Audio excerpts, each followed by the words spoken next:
Zach, we are back and we are breaking down dynasty trades, going over players that have been the most traded players per Dynasty Daddy over the last week. We're talking Zamir White, Jayden Reed, Jordan Addison, Chase Brown, Jameson Williams, and Stefon Diggs. Diving into some values, grading the trades, good or bad, maybe highlighting if we really want to buy these guys or not, and fixing the trades as needed. I do hope that y'all enjoy the video. Like the video as needed if you enjoy it. Leave a comment down below letting us know what trades you've made this week. And if you want to make more trades with us, head on over to patreon.com/Dynasty Rewind. Get in that Discord server for a free 7-day trial and see what we can do for your Dynasty rosters. But with all that said, Zach, all the promo in the books, let's get to the content that people came for. We're getting into the most traded player over the course of the last calendar week. That's Zamir White. Trade I pulled for Zamir White. The format is a Superflex 10-team, start 10, PPR 0.5 tight end premium. The trade is Zamir White for Jahan Dotson in a 25-second. Zach, what is your grade on this one? Give me your reasoning why, and how are we going to fix this trade a little bit? I gave this trade a C+. Now, look, we're looking at the overall trade, right? We're not just picking one side or the other. We're not picking the Zamir White side, even though that's who Bob is featuring here. He's featuring Zamir White because he's one of the most traded players over the last week or so. This just feels to me like two dynasty owners, Bob, going out and getting their guy, going out and getting a player that they wanted. Who am I to say, like, what side is better here? There's both a lot of projection on both sides of this trade. Like, we're projecting Zamir White to be a really good running back this year. If you're acquiring him, we're projecting Jahan Dotson to be a relatable wide receiver, not a wide receiver 50 if we're going out and making this trade. If I were to choose a side, I'd go with the Jahan Dotson side. You know how I feel about him there. So how do we make this trade in A, Bob? I'm just removing the extra pick, and I know that this goes against Bob's logic of trading, but this is just a trade where, like I said, it feels like both guys are just getting a player that they want on each other's roster, and so I don't feel the need to have anything extra there. If this is just Zamir White for Jahan Dotson, or like Zamir White for a 25-second, remove the other piece. And that, to me, is a pretty fair trade either way. Yeah, for me, I graded this out as a C as well, so we're pretty much right in line with where we're grading this one. Just to me, this isn't a super impactful deal. I'm not super high on Zamir White this year. I've voiced my concerns with Jahan Dotson, but in this deal, I mean, Zamir White is about akin to the value of a 25-second round pick. So I'm getting a free Jahan Dotson on top of that pick. And at that point, I'm okay adding Jahan Dotson for free. Yeah, I'd pick him up off of the waiver wire if he was dropped as well. So same concept applies here. How to make this trade better, how to turn this into an A trade or an A+ trade, however you want to talk about it. There's two ways for me. Target a better asset than Zamir White to justify sending Jahan Dotson in a second. You know, talk about somebody like Mike Evans, Alvin Kamara, somebody in that range. Obviously, if you're trying to get Zamir White on your roster, you want to be a little more competitive this year. I think those assets are just better targets, and especially with Mike Evans, you're sending a wide receiver replacement who somebody might be high on, and a second-round pick, so you're sending youth. While I don't think anybody's going to try to argue that Jahan Dotson is going to be close to Mike Evans, the value with Jahan Dotson is the youth over Mike Evans' much shorter shelf life. Same kind of concept with Alvin Kamara, but the other concept, maybe get a third back with Zamir White. I could live with that as well. Or Zach, like you said, you could do this trade straight up. I wouldn't balk at it one bit. I just think adding that second on, you basically double paid to get Zamir White. In a PPR league, no less, Zamir White we know is just not going to be featured in the receiving game. So, you know, it's a case of, and I'll talk about this later, you have these assets you're willing to spend them on the best asset you can. I think you could have done better than Zamir White in this deal overall. Moving on to the second most traded player over the course of the last week, we're moving to Jayden Reed. My Green Bay Packers, Jayden Reed, wide receiver. The format of this deal is a Superflex 12-team, start 10, PPR 0.5 tight end premium. The trade as it stands, Jayden Reed for Alvin Kamara and a 25 third. Zach, what's your grade? Give me your reasoning why. Can we fix this deal? I gave this trade a B+. I think in the short term that Alvin Kamara actually scores more points just in this one season alone than Jayden Reed. So if I'm going for the long-term effect of this trade, sure, Jayden Reed is the better asset. But if I'm moving off what projects to be a good amount of points, me personally, I want points back. So it really depends on the philosophy of the trader here. That being said, Jayden Reed is worth way more than Alvin Kamara in almost any way you stack them up. Like, you could look on any trade calculator, DLF, Keep Trade Cut. I'm sure Dynasty Daddy has one. And that value is not super equal. And I don't think a 25 third really bridges the gap here. So instead of asking for Jayden Reed while I'm giving up Kamara, I'd be asking for Deontay Johnson, a player that we really talked about a lot the last few weeks.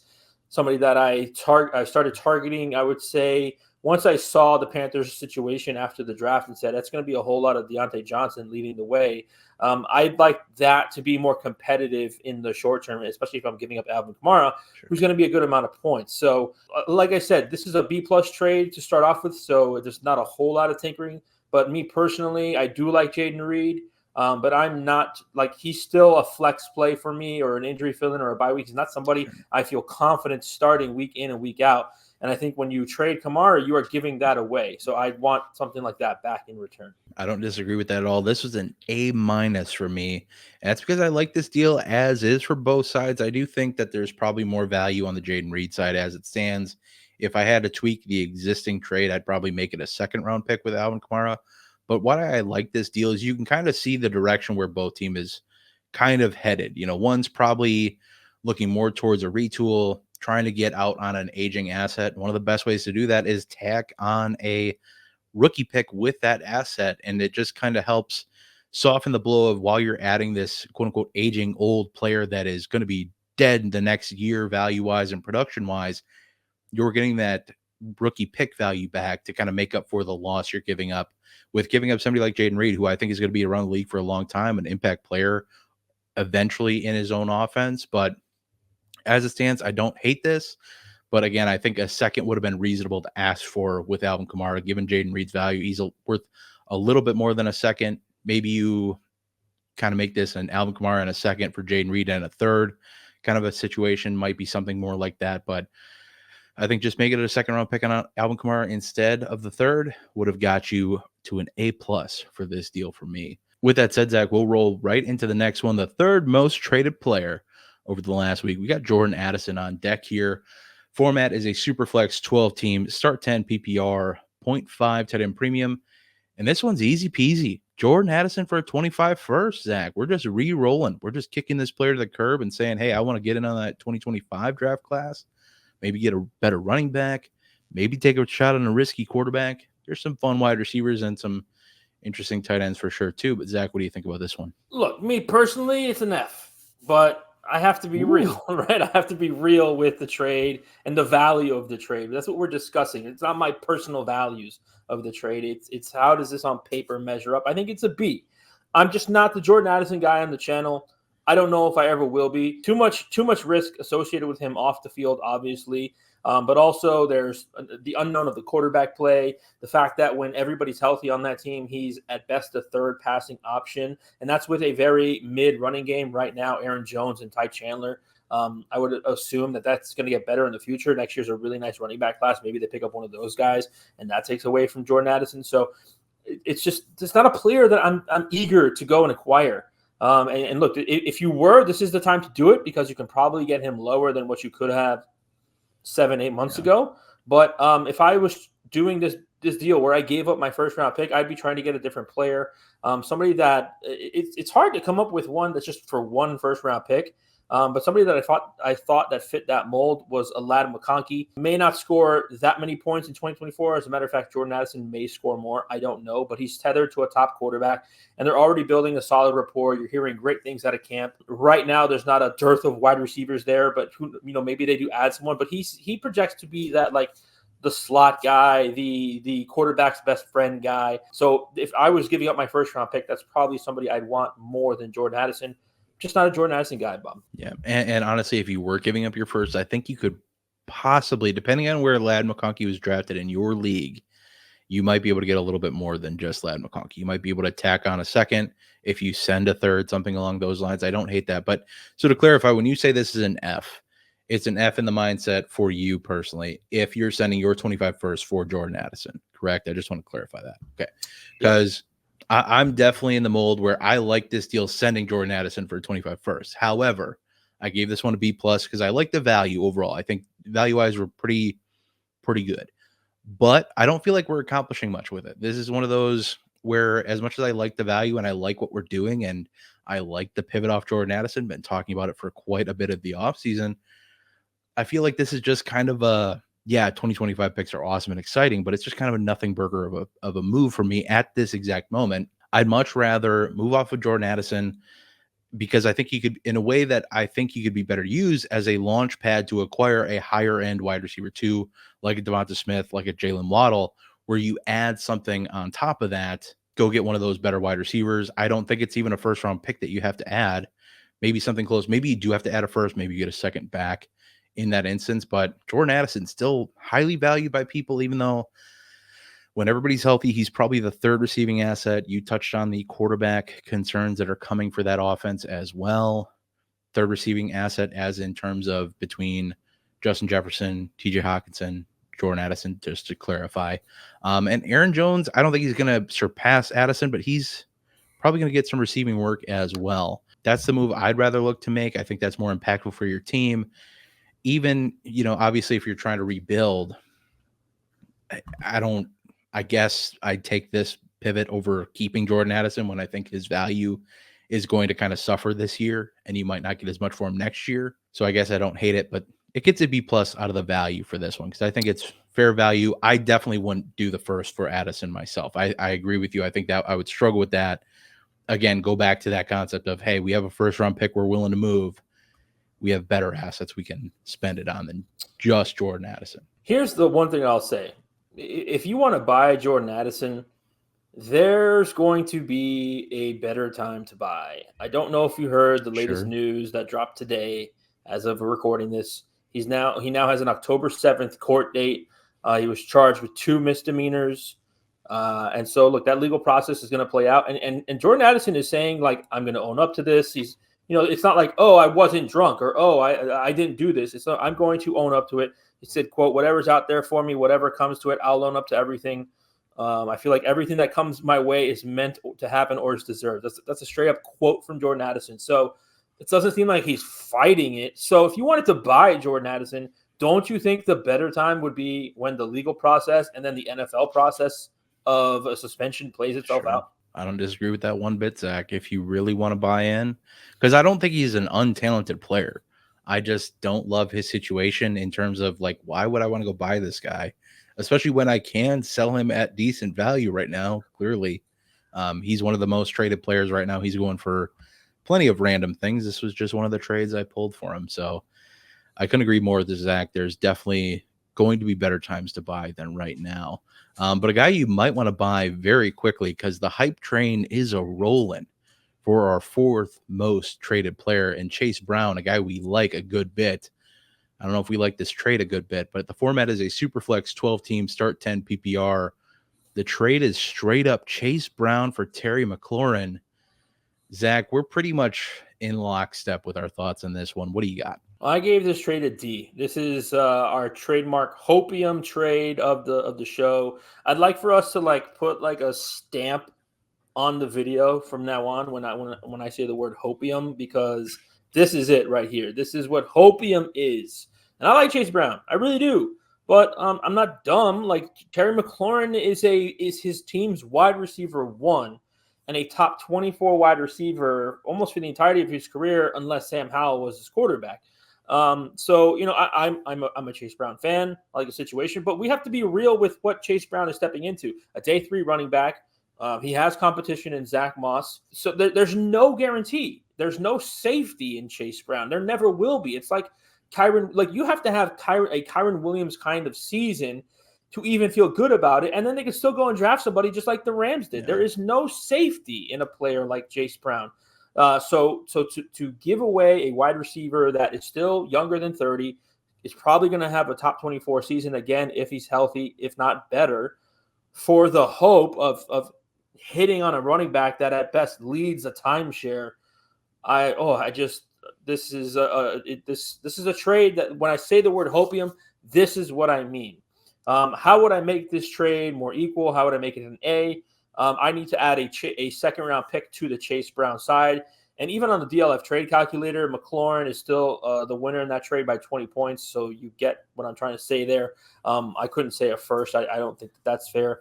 So adding a second to me makes this a closer, more digestible deal, Bob. Yeah, I also had this graded rather poorly. I had it as C minus. I had it as a C originally, but I had to knock it down that little bit. But, like you said, I really like Chase Brown. I like what his prospects look like for this season. If you're a competitive team trying to buy low on a running back that could help you out, especially in the flex through bye weeks, could put up running back 2 production. But we know what Terry McLaurin is. Hopium is a great term for this trade because that's exactly, as much as we love Chase Brown and expect good things from him this year, it is hope at this point. And we know Terry McLaurin. We know what he is. It's that whole box, the mystery box versus the boat. Do you want the boat or do you want the mystery box that could be a boat? I'll just take the boat. Thank you, sir. Terry McLaurin here all but locked into consistent mid to low end wide receiver 2 production, most likely at worst, like you said, if he's healthy. And when it comes to Chase Brown, I'm more than happy trading other assets like second or third round picks for the guy or other players with question marks or uncertainty for Chase Brown. But we know what McLaurin is. We know he has that, I don't want to say upside, but certainly the floor of a wide receiver 2 player, high end wide receiver 3, probably at worst. So it makes it tough to digest this one and allow it. So for me, I think I wouldn't send Terry McLaurin. I'd be willing to send, a second round pick next year instead of Terry McLaurin. Zach, we move on to our 5th most traded player.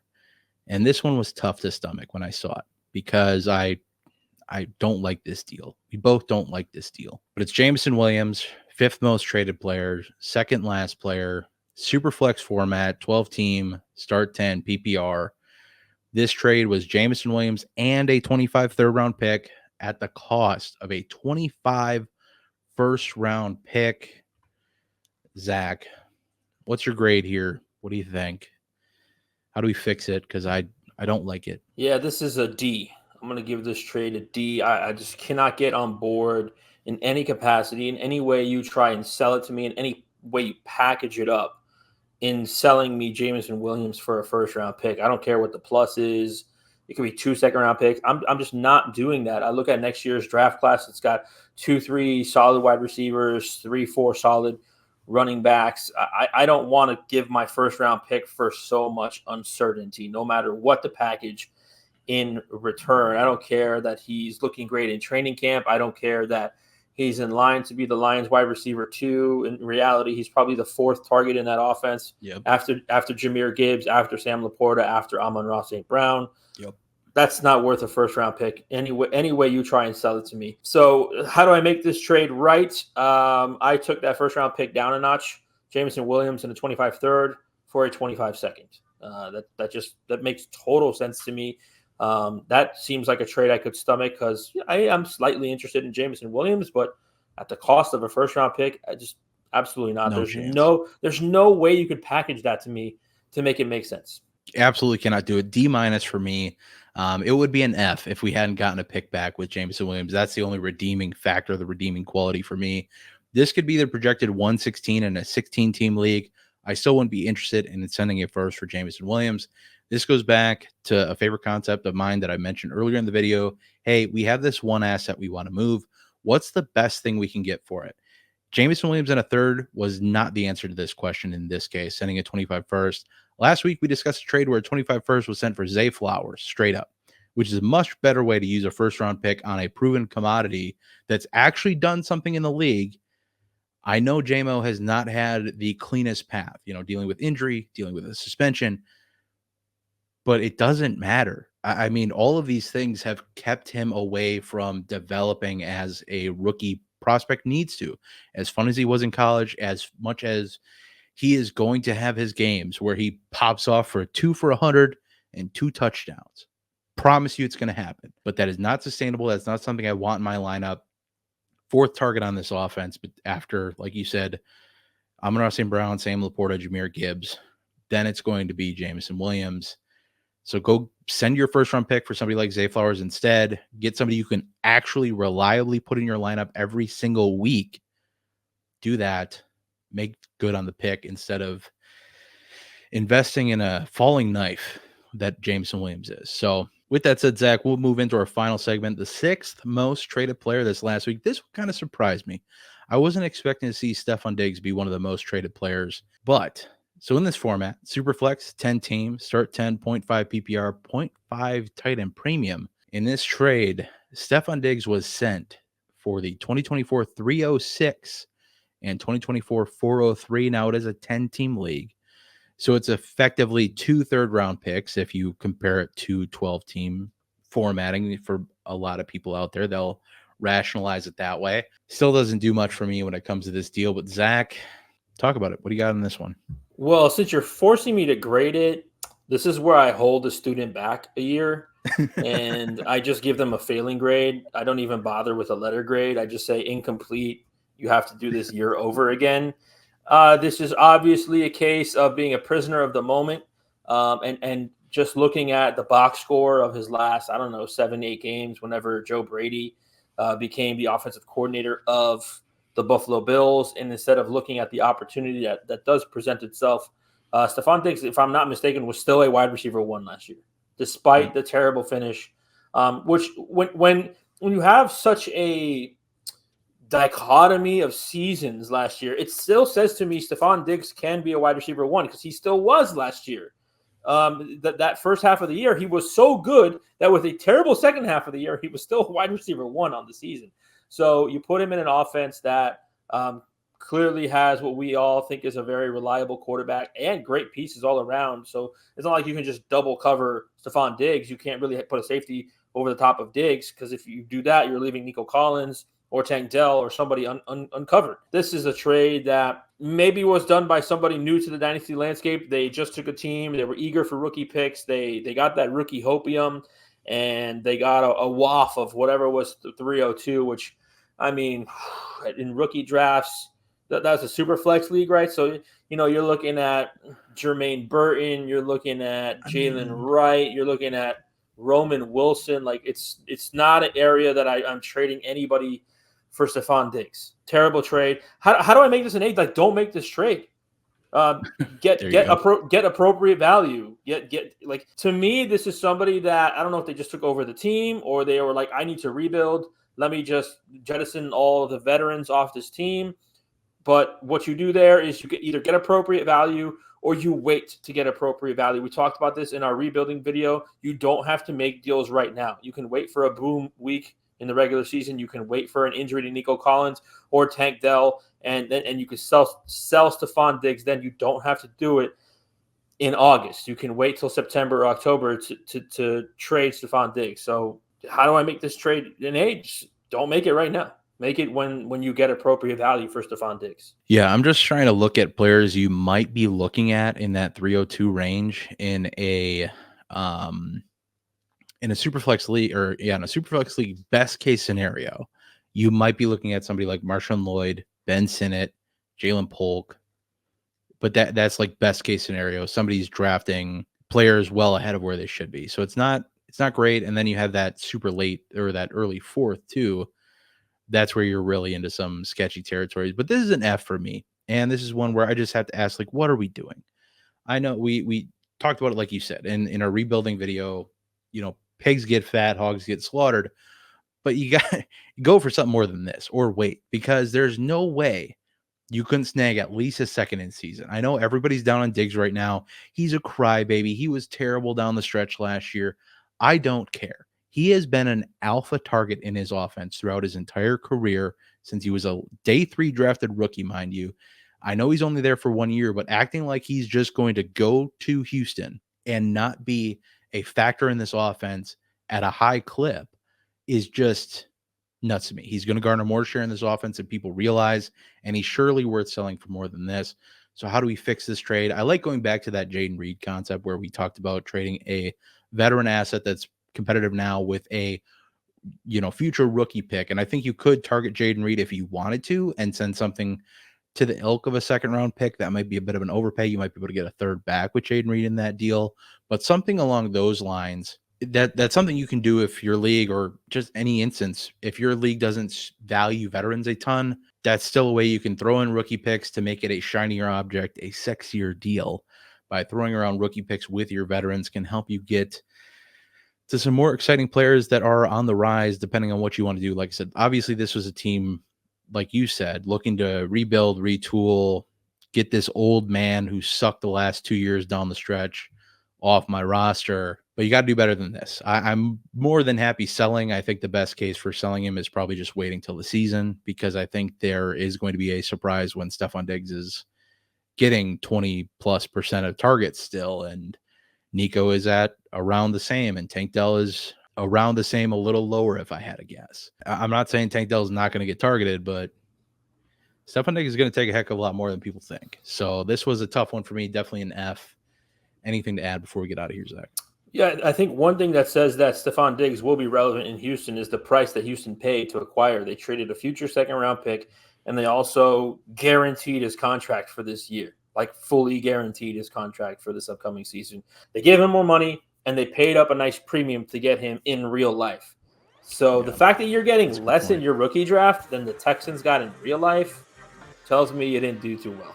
Well, that is it for today's video. I do hope that y'all enjoyed. Please leave a like down below. Comment down below some trades you completed that you want graded by us. Comment on some of these grades. Be constructive. Let's talk about these deals. See what you like, see what you didn't like. Tell us about the video formatting. It's going to be a little different, but I hope you guys enjoyed it. And I hope you guys enjoyed the Discord. If you haven't gotten over there yet, patreon.com/Dynasty Rewind. Get in there for a free 7-day trial. See what we can do for your Dynasty teams over there before the season is upon us. But with that said, Zach, we're going to get the heck out of here. We will see you all in the next one. But until then, I hope that y'all have a good one.